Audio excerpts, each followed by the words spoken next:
First of all, welcome. My name's Ray Fisman. I'm the co-director of the Social Enterprise Program at Columbia Business School. Bruce Usher, who will come up and say a few opening words in a few moments, is the other co-director. I'd like to thank you all for showing up here so early this morning for what I expect will be a fantastic day of discussions. I realize no one came at 8 o'clock in the morning to hear me speak, so I'll be brief. At the same time, I do think I would be amiss in not thanking at least a few of the very many people who helped put together the great day that we have planned for you. First and foremost, Regina Lee and Albert Lim, who essentially coordinated and planned the entire day. And also the financial sponsors that are helped us to finance the event today, the Conrad Foundation, who is our lead sponsor, as well as our other financial supporters, Citi, Hewlett-Packard, BNP Paribas, and I always forget things staying at the front of a room, Goldman Sachs. So I'd like to thank all of them. So it's through all of their efforts that we're here today to essentially execute on one part of the mission of the Social Enterprise Program at Columbia Business School, which has its overarching purpose to train and prepare the leaders of the next generation of leaders to address what are pressing social and environmental problems.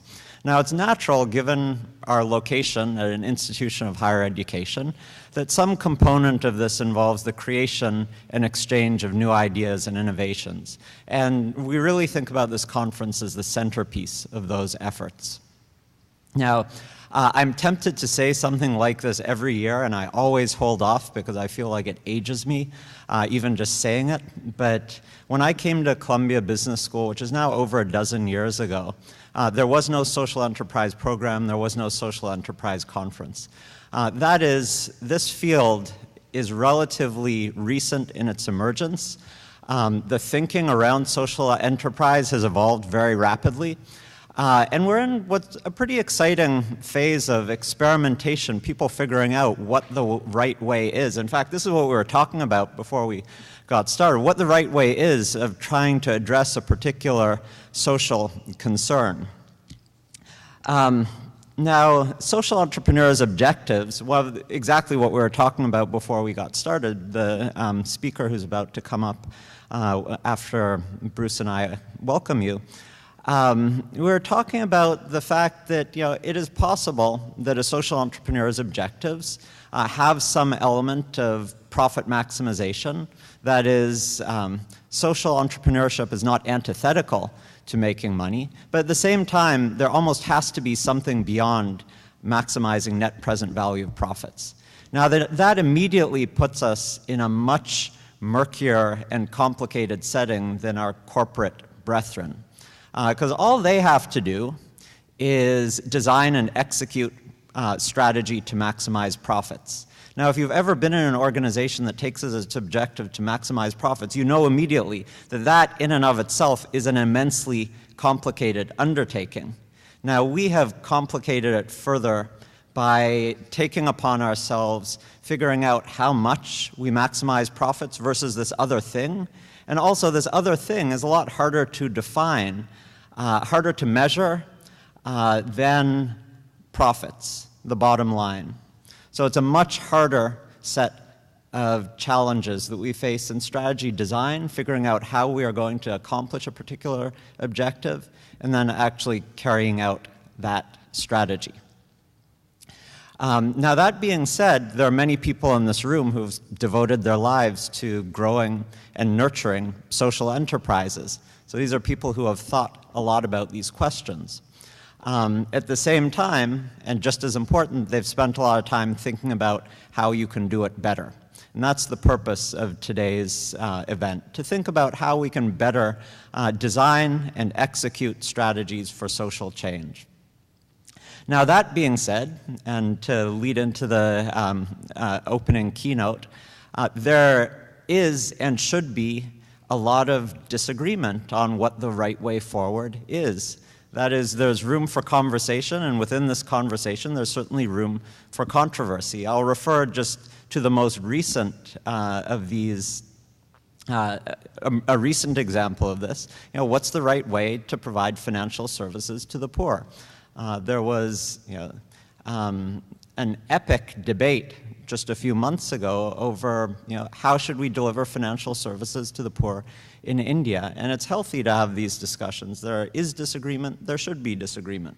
So to get the conversation started, and perhaps the controversy started as well, I'll turn things over to Bruce Usher, who will introduce our opening speakers. Good morning. It's my pleasure to introduce our opening keynotes, Fernando Fabre and Chris Hayes. Fernando has been with Endeavor since 2004, and he assumed the role of president just last year.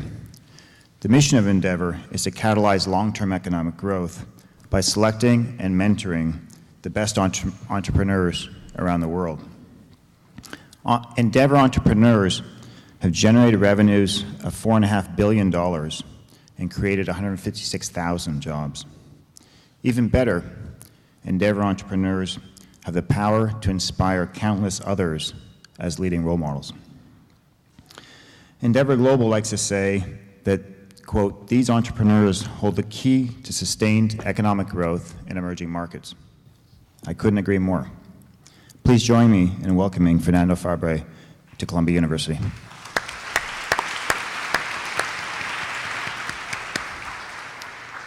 And to moderate our discussion with Fernando is our morning moderator, Chris Hayes, who hosts Up with Chris Hayes on MSNBC, which focuses on the latest in political news.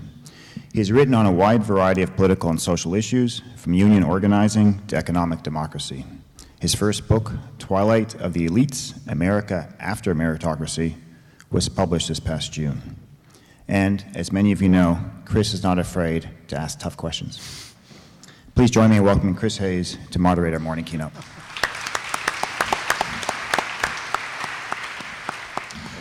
Excellent. Well, thank you very much for having me. And Fernando, I'm really excited to talk to you. Maybe let's start out talking about the origins of Endeavor. Why do you do what you do, particularly in the context of the earlier comments about the space for social enterprise being fairly open and there being a lot of discussion and sometimes controversy and conflict about what are the optimal strategies to produce some set of socially beneficial goals, particularly in this case, I think, development. Yeah. Well, thanks, Chris, and thanks, of course, to Columbia for inviting us to this great conference. Think of the origin of Endeavor back to culture. If you are a young person that was born in Silicon Valley, you go to school there, and you plan to become an entrepreneur, you're probably thinking of starting a company that can reach, let's say $1 billion in the next 5 years, right, in revenue. That same entrepreneur, had he or she been born in Amman, Jordan, would be thinking same thing. I mean, it's not genetics, right? So it's, I want to start a company that's going to generate $10 million in revenues in the next 5 years. The difference between those two potential entrepreneurs, again, it's not genetics. It has to do more with the framework that you live around, the institutional framework that you're around. So Endeavor is born in a way of saying, how can we help that entrepreneur in Amman, Jordan, have the same aggressive thought that the entrepreneur in Silicon Valley or in New York? It's not that we want to replicate Silicon Valley, that's silly. It's the ambition and passion to create growth, wealth, jobs, transformation should be the same everywhere in the world. So that's how we started. Today we operate in 15 countries. Hopefully we'll be in 25 countries in the next 3 years. We're supporting about 400 companies all over the world. Exciting. Okay, so I really am fascinated by this idea of a selection process, because it's something that I've actually thought a lot about and written about in the context of the selection process of institutions, say, such as this one, right, that we call the meritocracy. There is, in our theoretical models of firm formation, a selection process that the market provides. Whether it's the judgments of creditworthiness by loan officers at a local bank, kinship networks that could provide startup capital, and then essentially consumer preference on the product and competition. What is broken about that in the places that you're operating such that it's necessary to provide this essentially alternate selection process? Right. Well, first, you're assuming that those institutions exist in those countries. That there's actually a financial institution making an analysis on creditworthiness, or even clients assessing the potential of a supplier. That's part of the problem, is that those institutions don't necessarily exist. The second problem is us, as a Endeavor, in the end, is a non-profit organization, but regardless of our profit status, we have limited resources that force us to be selective of the type of entrepreneurs that we want to work with. Our mission in the end is transformation of a region, of a country, of a city, through the creation of wealth and jobs. Rapid acceleration and creation of wealth and jobs. Now, if we didn't have any limitation to resources, we would be, our selection filters would be much lighter than what we have right now. And that's because we have a need for speed. We have to do this fast. But yeah, I think that the type of filtering that we do, the type of selection that we do is, at certain stage, entrepreneurs have zero credit worthiness. Their companies do, right? You wouldn't lend them money probably, and it would be not smart to lend them money, but is a passion there, is a commitment of the entrepreneur, is a business model there, our key employees there as well committed to that entrepreneur or not. And if so, certain criteria that we like to look at: is it the right time for the entrepreneur? Is there an inflection point? Prove that this is not a lifestyle business. Lifestyle meaning that entrepreneurs that just want to get a certain amount of money and be at ease. So if an entrepreneur meets all of the criteria that we have, we definitely want to select and support as fast as we can. Is there a point in the growth curve that you typically enter that is sort of the sweet spot for what you're doing? Yeah, but it varies by industry. IT, consumer internet, or social media companies, we want them on the lowest part of the curve, clearly, because at the high part of the curve, they're either completely successful or they can be at the lowest part of the curve, which is a negative, disappeared, no? But if you're a company that makes shoes in Istanbul, let's say that you've been around for 20 years as a company, what we want to look at is, we don't care that much about the past curve. Is there an inflection point? Is this the son who went to school, came back, took over the company, and now is ready to take it to the next level through a new business model or something? That's where we want to be at the beginning of scalability within a company. I want to talk about entrepreneurs as individual human beings, flesh and blood, and then also as a kind of symbol, because there's a very interesting political discourse in the States right now about entrepreneurship. But before unpacking that, so one of the models here is mentorship and providing these kind of social networks. And I'm curious how important that is and why it's important. And then the flip side of that, the sort of skeptical part of that question, right, is do you risk essentially reinscribing or producing some kind of cliquishness in cultivating these networks? Cliquishness? I'm thinking my vocabulary, what? Cliquishness, like a kind of cronyist, a set of insiders who all know each other and then produce kind of barriers to entry for people outside that club. If you live in an environment where you have a business idea, you test the prototype, it kind of works, you get the interest of investors put money, you can use that money to hire the best talent.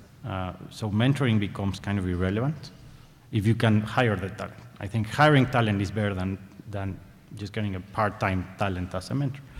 Assuming that you can hire the best talent. Now, in places where, again, you don't have that type of ecosystem, mentoring becomes incredibly important. Now, yes, what we have looked at in the last 14 years that we have operated, there is this cronyism. It sounds like a bad word, it probably is, but it's, when we launched Endeavor in Mexico, Endeavor in Brazil, Endeavor in Turkey, it's not Mexico, it's Mexico City, and then it's not Mexico City. It's a business district of Mexico City and the business district of Istanbul or Amman, Jordan. So it's micro-local regions.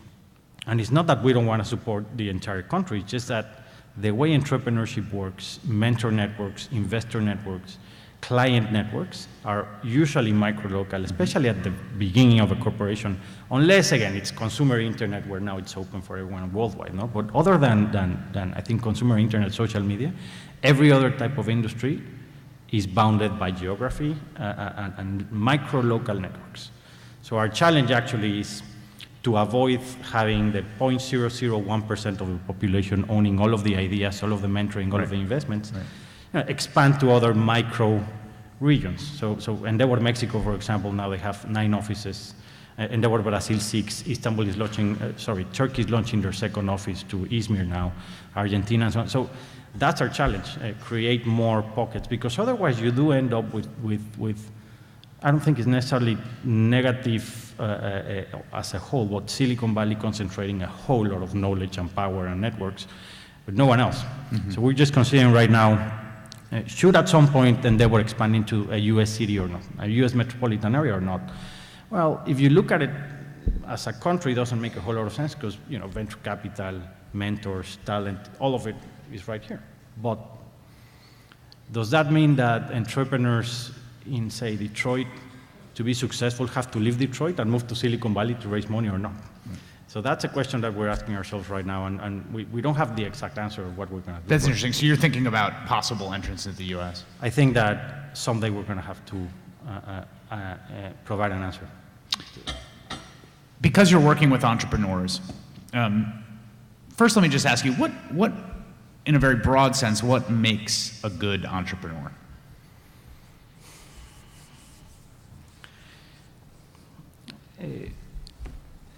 I don't like the word passion that much. We use it, but passion is so hard to describe. There's got to be a level of commitment, intelligence to make the right decisions. I think is focusing very much on building the right team and delegating to that right team. I think that entrepreneurs that do those things, that are immediately recognizing where they lack skill and bring that talent to themselves are generally successful. Entrepreneurs that are, you know, those the prototypical idea of go at it alone, you know, tackle every risk, break the walls and everything, those tend to normally fail. We call that the evil Knievel of entrepreneurship, which is people tend to think entrepreneurship is about taking risks. We think that the best entrepreneurs are the ones that actually manage and minimize risks instead of taking risks, which is a slightly different approach, or actually can be a big different approach. You manage risk by making yourself part of a team, and that should be, the best entrepreneurs would be those, I think. And is that, which of those two types is more common in your? Because there's a certain appetite for risk. Both. That, I mean, because the story that we talk about entrepreneurs, and this sort of segues to the American political conversation, the story that we tell or are told about entrepreneurs is that essentially there's a very weird story being told right now in the States, which is basically there's two species of human being. And one species is this sort of lesser species, which is just content to sign their paycheck and dutifully show up with their wage labor. And then there's another species of human being who's elevated, who sees further and who has a greater appetite for risk, which is the person of the entrepreneur or the job creator who makes the whole system possible. And I guess my question is, like, that's a story about seeking risk. That is the story that we're told all the time about what makes entrepreneurs different. So what is that disposition in your, what I'm hearing from you is that may be common, but also that is a sure or a more common route to implosion. We see both. I don't know if implosion, but we see both types of entrepreneurs. Those that are about taking risks, and those that, let me start over. Yeah. Because I don't think that's exactly what I wanted to frame it. Opportunity should be free and available for everyone. Like identifying, everybody in this room should have the same ability to identify opportunity, but also people that are not studying at Columbia University because they're not, whatever, they're not lucky enough, their parents weren't, successful enough to say, we're all part of kind of a minority here, no? So the poorest people in the planet should have access to come up with those ideas and those opportunities. Now, the world is not set up like that, definitely. Hopefully, we're working in that direction to make opportunity freely available for everyone. Now, the most successful entrepreneurs, back to your question of who are the successful entrepreneurs, are the ones who identify that opportunity, but also identify the best way to tackle that opportunity. And what I mean by risk versus taking risk before other than not taking risks is that entrepreneurs that take too many risks, I like quotes. I tried to come up with who coined the term no pain, no gain. I just like that one. Couldn't find it, but I found the most similar one is one by Robert Kennedy, who said, only those who dare to fail greatly achieve greatly. And I normally ask an auditorium of people if they agree with that, and most people agree with that version. I completely disagree. Churchill to the rescue. Churchill said, success, something like this, no, sorry that it's not exact. So success is going from failure to failure without losing enthusiasm. So Churchill's approach is, you have an idea, you identify an opportunity, you're going to try to tackle that opportunity. Make sure that you don't bet the ranch on any one choice you make, because most likely that chance is, everybody knows that entrepreneurship is hard. So if you bet the ranch, you bet your mortgage your house, all the money that you have, max your credit cards, and you fail, you're wasted, you're done. You cannot get back. The Robert Kennedy approach is bet everything, and if you lose, I think very wealthy people can actually say that, dare to, fail greatly, because even if you fail, you have a huge network of support that's going to lift you up. For the average human beings, we shouldn't be taking that amount of risk. So that's more what I meant by risk-taking versus not. It's a managed, careful approach, and the best entrepreneurs, I think, do that. I'll finish with this. So Mark Zuckerberg, did he took a whole lot of risk by starting Facebook? At a certain level, no, because he was going to be okay. And then, exactly, even without Facebook, right? Even without any shares, he's a smart guy. He would have landed a job at some point, right? When we see Facebook making the decisions that they're making today, switching in one day their entire structure or private policy, is that taking a huge risk for Mark Zuckerberg or not? So even if Facebook fails tomorrow, he still has some cash on the bank. He just made a $10 million grant to someone, right? So is that risk decision, is that really a very risky decision on an entrepreneur? It's funny, I just read an essay actually about wealth as insurance, which made precisely this point. It was actually about inequality in the States and consumption, and how there's only so much that people who accrue a lot of capital want to consume at a certain point, but actually the real utility of wealth at a certain point is insurance, right? It's essentially creating that net for yourself. And I wonder how much you see how important a role some kind of insurance plays in producing the optimal conditions for entrepreneurship. A great deal. So if people here in the room are thinking about, okay, how do we have more social entrepreneurs or any type of entrepreneurs, how would you try to do that? Go back to the Silicon Valley idea and forget about replicating it, please. That's not what I'm making the case, but again, if you're born in Silicon Valley, or you live in Silicon Valley, you have insurance everywhere. Because you have labor opportunities, you have investors giving you money, you have advisors telling you, I'll help you make decisions, you have lawyers telling you, I work pro bono for you. Pro bono it's free right now, but I'm going to charge you later. So you have a bunch of cushions and institutions putting stuff so they make your decision to start a company better, so they minimize risk. Move that same entrepreneur to a man, well, none of that exists. How does that entrepreneur then make the decision to start a company? So it's going to be much lower, bit by bit, because the failure means, vanishing. You're done if you fail under those circumstances. So if you want to promote more entrepreneurship, and I think that's what you meant on your question, you need to come up with ideas of minimizing risk, creating the right institutions to minimize risk. A mentor is a way to minimize that. I mean, a mentor can act as your CFO if you want, if you don't have money to ask you for something. So, you just mentioned different institutional arrangements. Endeavor's working in a host of countries with very different institutional arrangements, very specific governance issues, embedded culture distinctions, et cetera. So first I want to talk about similarities. I mean, what are the kind of isomorphisms that you see across these different ranges, both in the challenges that the folks you're working with face, in what provides for success, and then I want to talk a bit about how the differences that you encounter. of course. So, particularly for what we define as high impact entrepreneurship, which is the entrepreneurs that are not in this for money, they're in this for whatever other driver it might be. Winning can be a driver, but also transformation of any kind. No? Going back to Facebook, I mean, whatever I forgot what their mission is, but it's I think, getting the world to communicate different, something like that. Whatever the mission has to be a lot greater than earning a buck, right?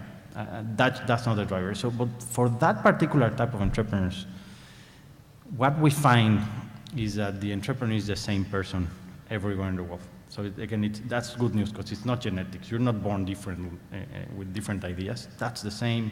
You have access to more or less the same type of opportunities, same type of information. So they're very similar. An entrepreneur in Amman or in Istanbul or in Cairo or in Brazil or in Mexico, same type of entrepreneur. It's incredible actually when you put them together and they share same values, same ideals. Now, also similarities in those countries are for any other type of entrepreneurship, I think, especially if you think of micro businesses, mom and pop stores. It's the same thing. I mean, starting a micro business that's going to sell tortillas in the corner in Mexico City is the same as starting a tortilla store here in Manhattan. That's not, in New York, you probably take 3 days to launch a business. In Mexico, you're going to take around 10 days to launch a business, but that's not going to change much, the decision to actually go ahead and do it. So similarities on that regard are the same. Differences are, as I mentioned before, the institutional support that you get around that allow you to have greater tolerance or less tolerance for failure. And that makes a huge difference on the speed of which entrepreneurs want to scale their business. Everybody wants to scale fast, but expectations are $1 billion in Silicon Valley in 5 years, $10 million in a month, just because of the. I want to go back to this question of motivation, because that strikes me as pretty important. There's a book in the States by a social psychologist named Daniel Pink, I believe, called Drive, which got a fair amount of attention because it's about this, right? Why do people in organizations or firms or in any human endeavor do what they do? And one of the fundamental, slightly, I think, counterintuitive findings from surveying the social psychological research is the limited efficacy of money as an incentive for genuine kind of innovation and breakthroughs. Which again is very different than the story we're told, because the policy framework is erected around a set of assumptions about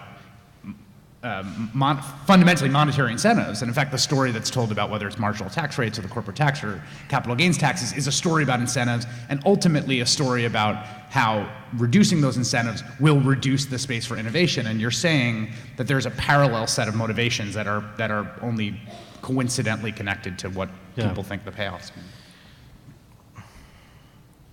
There's this story, I haven't checked if it's true or not, but it's a great story. So let's assume it's true, which is... That's generally my modus operandi. Bill Gates is at an auditorium and he starts talking to students. And says, you know what, if you're going to start a business, don't make it about money because you're going to fail. If money is your driver, you're going to fail, blah, blah, blah. And a student raises their hand and says, I think that's a lot of crap. I think money is a great motivator. And Bill Gates rectifies and says, okay, sorry, yes. So make your first $10 million, and then after that, money should not be there. So I think, but the moral of the story is something like, yeah, of course, entrepreneurs do need to have a money drive to cover whatever is their level of life or their quality of life that they want to have, right? I mean, that's Let's assume that that has to happen, right? And that quality of life can include a big house or a small house, the most expensive schools for my kids or public school. That's a personal decision of the entrepreneur. Let's not get into that. So that's clearly something important. But then after that initial condition is met, and that, without wanting to go into political debate, but marginal tax rates have very little to do with that basic level of comfort that entrepreneurs want, right? It's irrelevant. But so are many other institutional aspects. Like, for example, the Doing Business report of the World Bank says that, I think in Mexico, Mexico. So we rank number 150 out of 160 countries or something like that in labor laws. We have the worst labor laws. So if you hire me in a company in Mexico today, and you fire me tomorrow, you owe me 3 months of a paycheck. If I work for you, I think it's 9 years, you owe me 12 months of salary. In Italy, certain size of companies, if they hire an employee after X number of years, it's illegal to fire them. Right? So imagine, it's tenure at the corporate company. Now, that sounds bad to start a company, of course. Is Mexico doomed for life? Because clearly Mexicans will never vote down severance. It's a God-given right. That's genetic, no? So you're born with severance. Deal. No politician will ever change that. So we're doomed for life? No, of course not. Because again, you can always change the incentives of entrepreneurs to say, well, if I start a company, I won't be able to scale because of that labor law. Let me see how I turn it around. And they figure that one out. This is something that I'm really interested in. We have discussions about, both in the American context of American political debates, often are structured in such a way to present the world as a choice between two ways of, the sclerotic, tyrannical, sluggish, dreary, doleful, social democratic model of Europe, which is burning to the ground around us, or the sort of the dynamic, exceptional city on a hill, burning fire of American capitalism. And one of the things I think is really interesting is that there are, and you and I talked about this on the phone earlier, right? You're operating in a huge spectrum of different institutional arrangements with different policy frameworks. And it seems to me a simple but radical notion in the context of that debate, that actually there's a real variety of institutional frameworks that can produce things that we would identify as the possible preconditions for, let's say, human flourishing, business dynamism, and some level of social safety net, social justice, et cetera. Talk a little bit about the different institutional arrangements you encounter and how those either do or do not doom the enterprise that you're. So when you and I spoke on the phone, we discussed this briefly. So, I mean, a question for the participants here is, between the US and Greece, which country has more registered companies? Now, it's not a trick question, that's an easy one. So it's the US, obviously, but compare just the size of the US is huge. If we do it on a per capita basis, actually I did it per million people just to have numbers that are easy to talk. Greece has 4 times more registered companies than the US per million people. So Greece has 80,000 firms per million people, the US is 20,000. Corporate headquarters, so the tortilla making company is a headquarter, or Starbucks as a headquarter, counts as one. Now, the number of large companies, more than 250 employees, the US has 5 times more large companies than Greece per million people. So what that tells us is that Greece is a country that is fairly simple. Anybody can start a business in Greece, apparently. That's not the hard part. Anybody can sell tortillas in Greece in the corner. It's scaling that business that's increasingly hard. And then you wonder why they're not growing. I mean, how do countries grow if it's not through private corporation? Well, yeah, through government debt, of course, but that has a limit. Now, institutionally, what can Greece change? Are they going to change their labor laws and their tax policy and everything? Maybe in 500 years. We don't have time for that. So what are the right institutional changes that they could do? I really think it has to do basically with financial institutions. I really think that it has to do with equity investments, early stage investments. The US has the best early stage equity industry in the planet. The incentives are there for everyone. And I don't think it has to do a lot with taxes, capital gains or not. Maybe there's a slight incentive there, but I really think that if countries get to work on that, equity industry at all stages, early growth and even later, everything else in the financial industry falls in place because of leverage, right? So I do think that that's one change that can be done that doesn't have negative externalities to almost anyone in the country. You don't affect any other political sector by modifying early stage equity. That's really interesting. The Greece example is funny too, because right now there's the figure of the small businessman or small businesswoman in American politics is this like really almost spiritual totemic significance. Everybody is on the side of the, but there's all sorts of ways that one could foster a small business that would be, for instance, France has 5 times as many bookstores per capita as the US because they simply banned the practice that Amazon does, which is they essentially have price caps, right? Yeah. You cannot sell books below cost and drive independent booksellers out of business. Now, there is no way that any American politician would propose that policy because it's completely antithetical to the way that we think about market competition and pricing. And I guess the interesting thing here, right, is like smallness is not necessarily a good thing, even though it's something that, at least in American political context, is exactly what we fetishize. I really don't like the term SME, small, medium size, just because most public programs to support SMEs have the end point is become a great small company or a great medium company. That's not good for anyone. The goal is become a big, scalable company. Growth is what changes things. Job is what creates. There's a great article that came out about a year ago saying it really doesn't matter if you're small or large, actually. What matters is growth. Growth is what creates jobs. So when you hear a politician saying small businesses create all the jobs in the US, it's a lie, I think, but I mean, they can defend themselves just because of saying, it's where they are on the growth curve. Exactly. Growing companies are creating all of the jobs, and it happens that more small companies grow large than large humongous, right? So it's like saying developing economies are growing faster than developed economies. That's starting almost, point, almost exactly. Right. Yeah. Maybe we'll throw it open for questions if folks.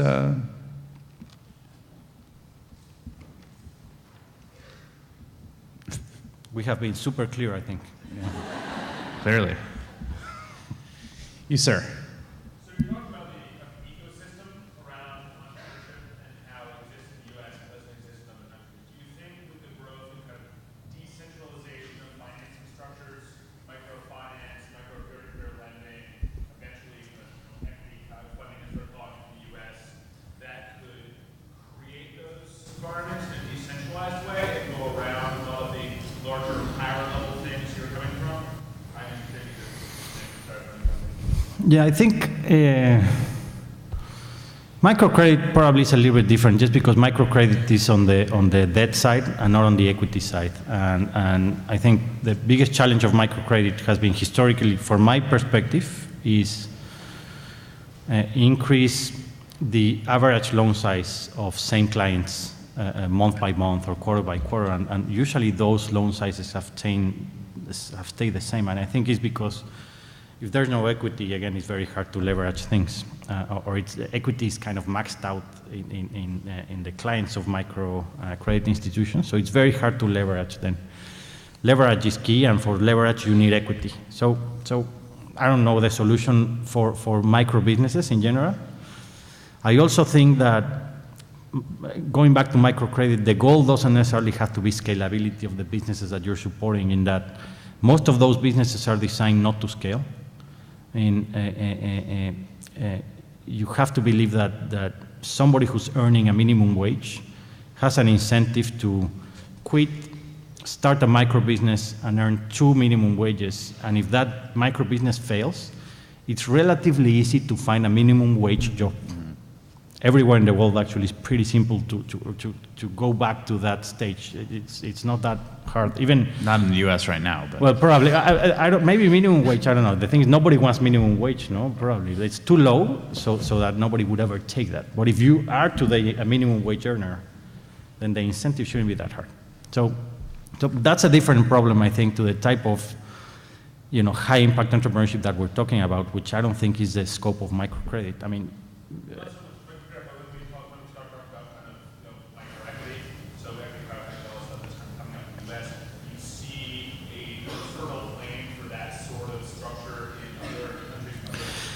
Certainly. I'm too simplistic and pragmatic in my approach, but I really believe that if you solve the problem of early stage equity in emerging markets, that's the biggest step towards development that those countries can have. The multiplier effect of equity is tremendous. And let me give you one number. please. So the National Venture Capital Association in the US has this study, it's public, you can Google it, that says venture capital in the US gets less than 2% of the total equity investments in this country, right? Now, venture-backed companies in the US generate 20% of the US GDP, 10% of all of the jobs, 52% of all the IPOs in the last 10 years have been of venture-backed companies. So the impact of 2% of equity investments every year, 20% of GDP, that's huge. And that has to do again with you invest $1 million in a company, then a bank says, I can give you a loan of maybe another 1 million or 2 million, and that's leverage, right? So I really think the multiplier effect of early stage equity is huge. If you could please come to the microphones in the middle of the room. Thank you.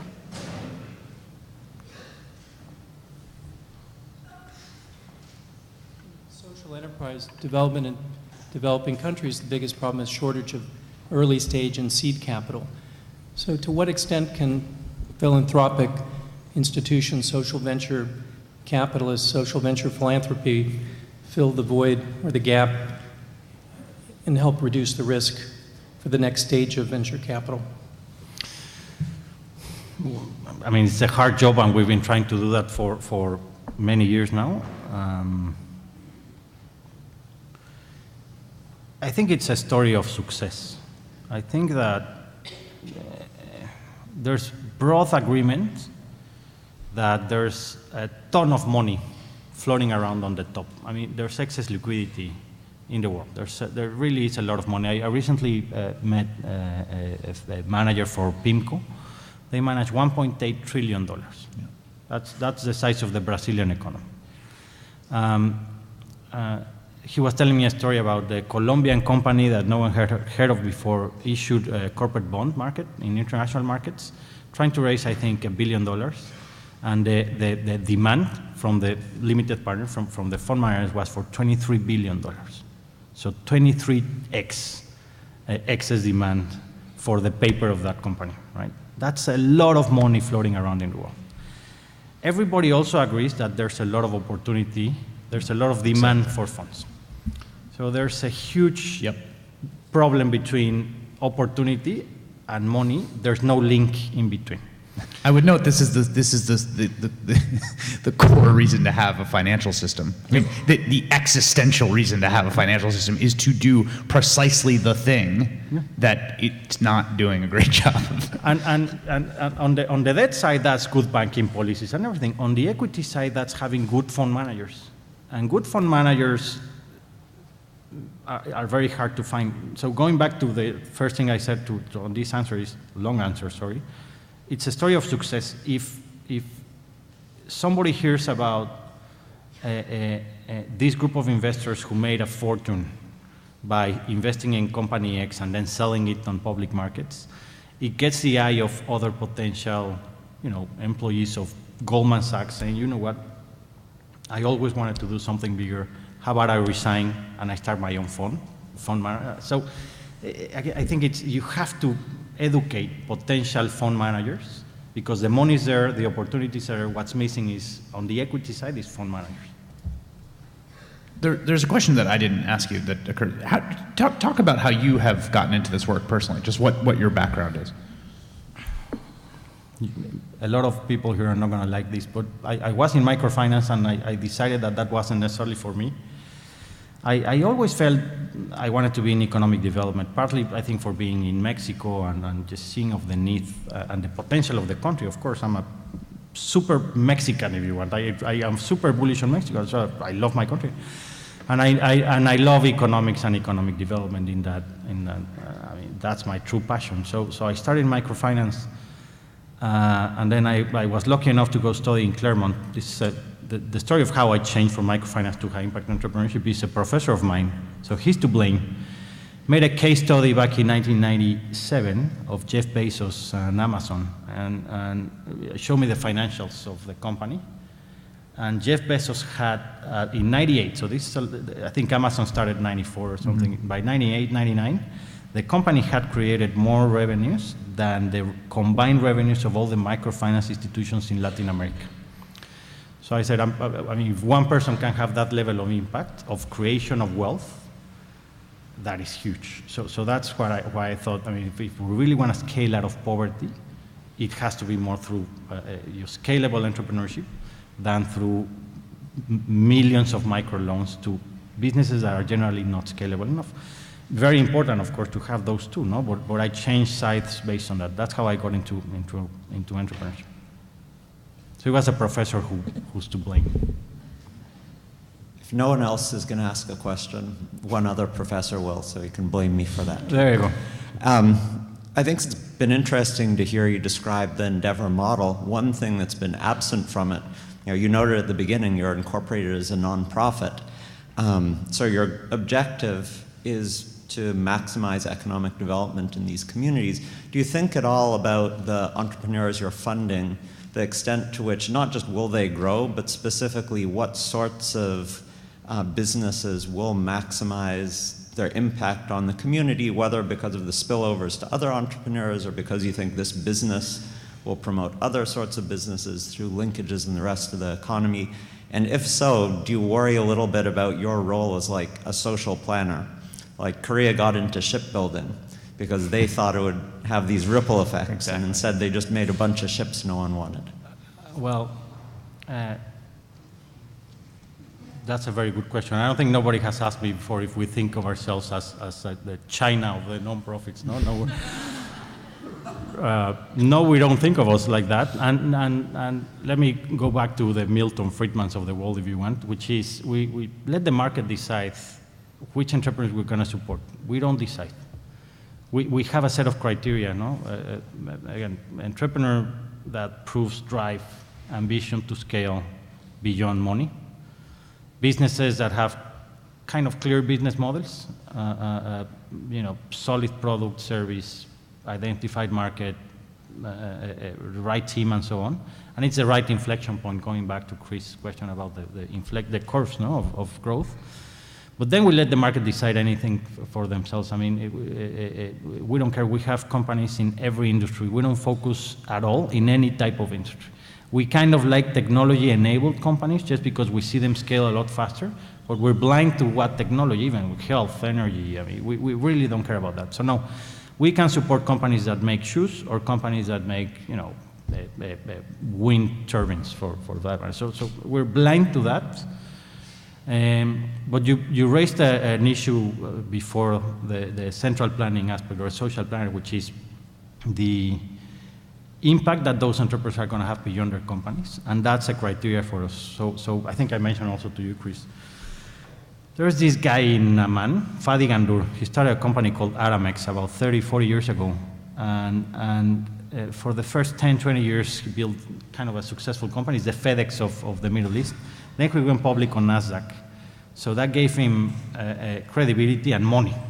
And since then, he started to invest in other companies. And Fadi Gandour is responsible for over 100 technology companies, technology startups in Amman, Jordan. So a single person. So we do look at that. Will this entrepreneur and the story, the company, the mentoring potential, the success potential as an exit or something, can this entrepreneur become a multiplier effect in itself? And we look at that, and some industries are probably easier to multiply than others, technology again being one of them. Consumer goods is another one.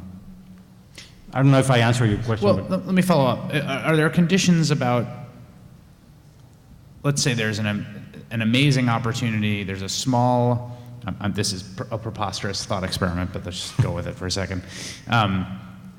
It turns out you can grow tobacco in Jordan through a miracle of our thought experiment, and there's quite a lot of demand, and a new domestic tobacco startup that is going to pack twice as much nicotine into his cigarettes, and is very popular. Are there conditions on the kinds of enterprises that you would beg off from, and are those written down and stipulated? We've had those type of questions and businesses we've had before. No?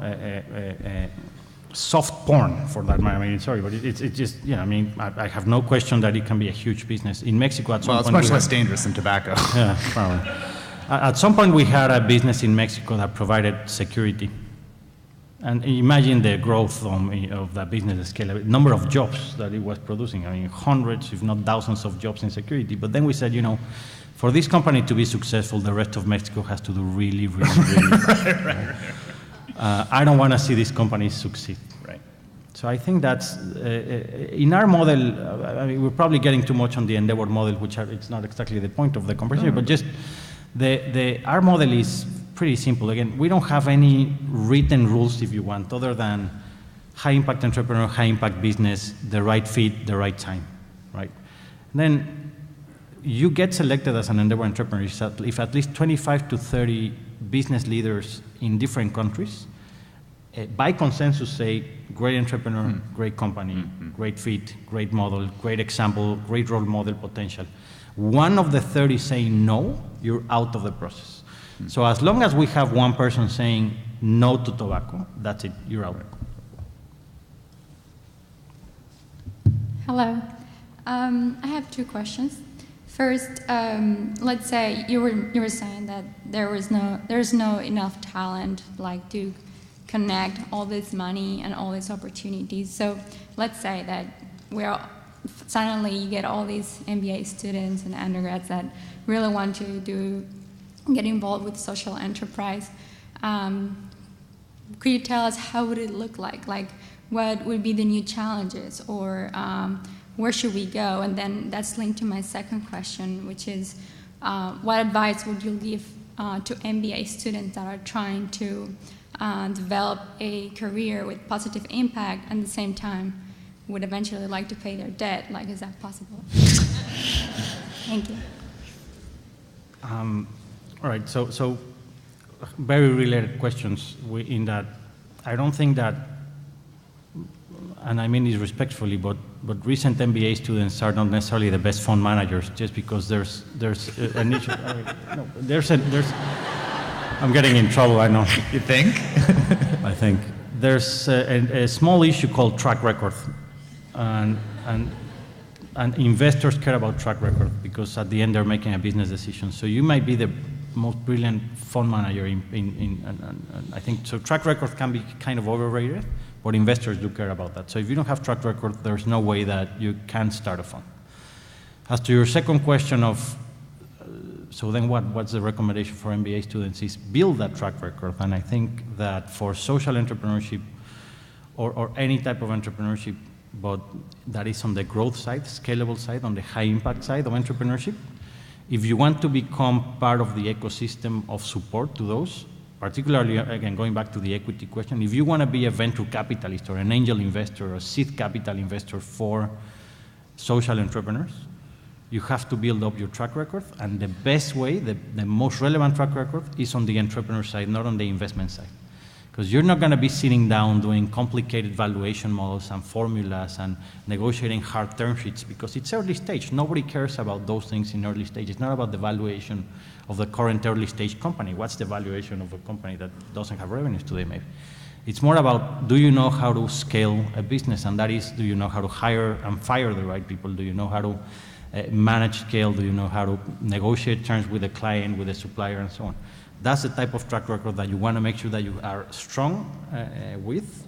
And right after that, I think that, again, limited partners or the money on top is looking for that specific skill set. Hello.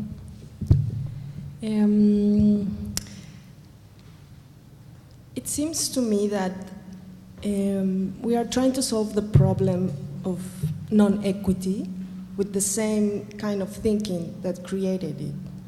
So I was like thinking, why don't we just try to, instead of making these very big companies that will scale and have lots of jobs, they will keep doing this problem of concentrating the growth or the wealth up here, and how are we going to bring it down to down here? So what about this idea of democratization of wealth, that it's bringing some examples of interesting communities in, or cooperatives in different countries that doesn't need to be small companies or small cooperatives of 5 people. There are examples in Japan or Spain or Italy that bring together like 300 people and creating a lot of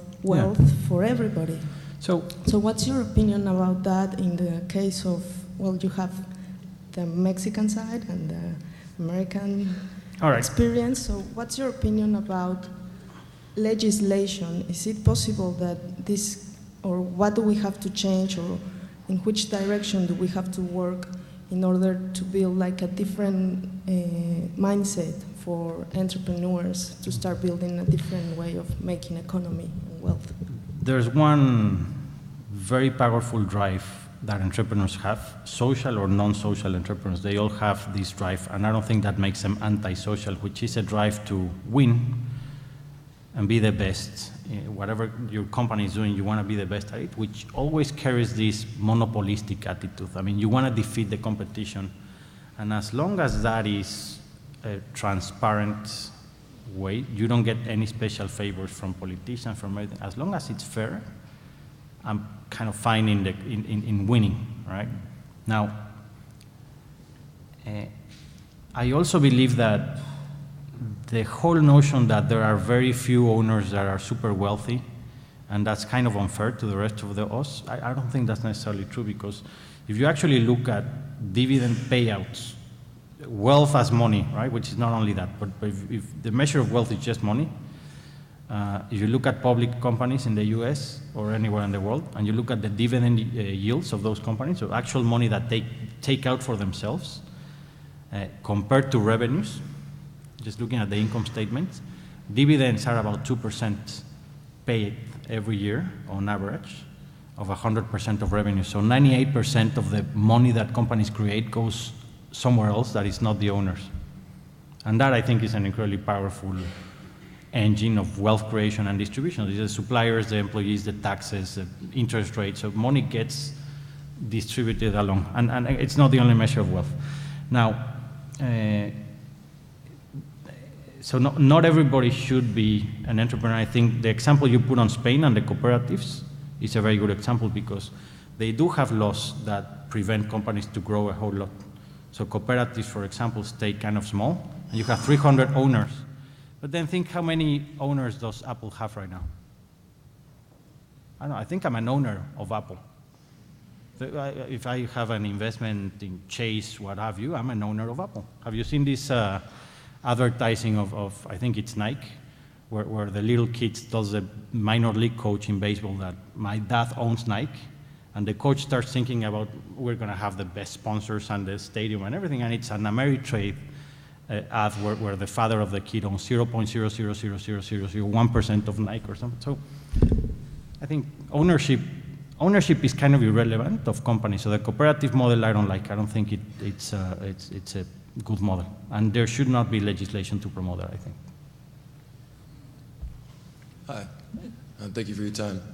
I'm studying international development and political economy at Pittsburgh, University of Pittsburgh. And like you, I'm interested in finance.